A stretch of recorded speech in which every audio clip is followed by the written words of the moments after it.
I will always be there to lead this team in making sure that we make the right decisions. And by the way, I will lead from the front. Yes, I will lead from the front. Nitakuwa tu hapo mbele. Tafadhali tusaidiane, tutembee hii safari pamoja. I was saying this to you so that you understand the enormity of where we are and what is at stake, and the reason why we cannot fail. Yes, we cannot fail. Because if we don't succeed, and if we allow this country to slip back, we will have let this country down in a very profound way. That's why we must up our game. And I know we are making strides in many areas, you know. Miano here will tell us how we are pushing the tourism numbers. And they are happening. And we can feel what's happening in tourism. Opio and team will tell us what they are doing in energy. And they are doing a wonderful job. And the people in water, and the people in mining, and the people in the blue economy, and the people everywhere. Everybody is pulling their weight. I just want you to know that we are one team. And we must succeed. We must succeed.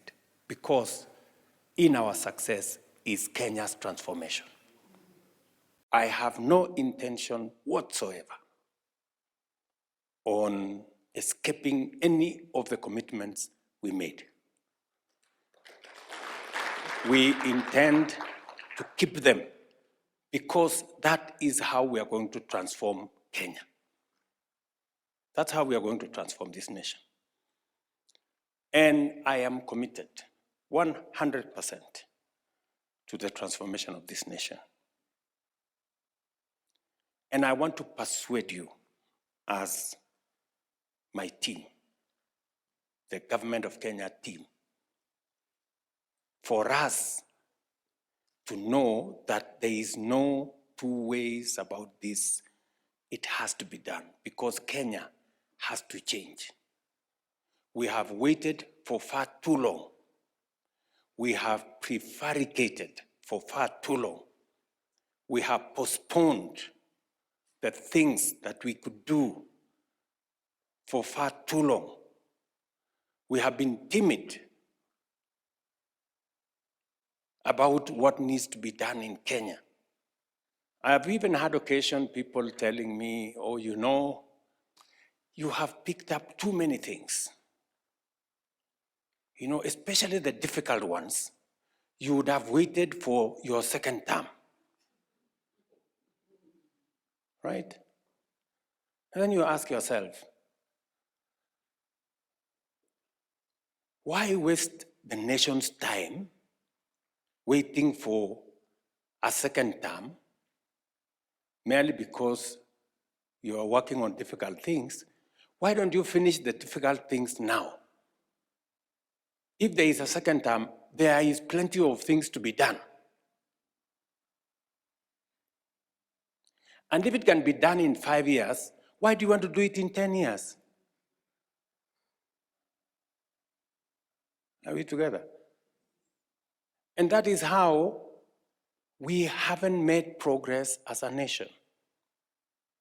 Because we make decisions not on the basis of how we know that they are right, but we make decisions on the basis of how is it convenient for me to remain politically relevant.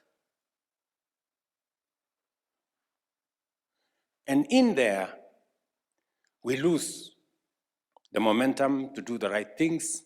The country loses time on things that can be done now as we wait for tomorrow. Our focus is not the next election. Our focus is the transformation of Kenya.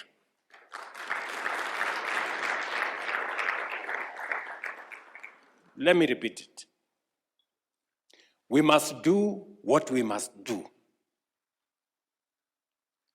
as so long as it is in the exercise of transforming our nation, the next election notwithstanding.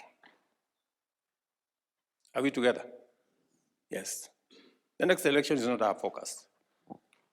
If there is a focus, let it be the transformation, the foundation we are laying so that the next generation can be different.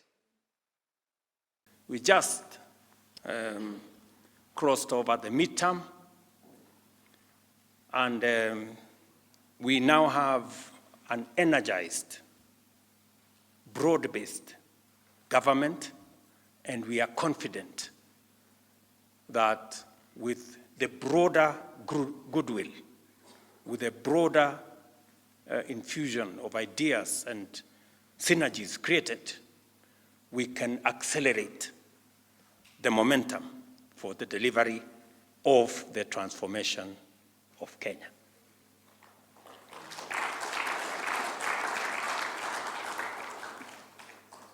Let me repeat this for the avoidance of doubt. The focus of this administration and this team is not the next election. The focus is the transformation of Kenya.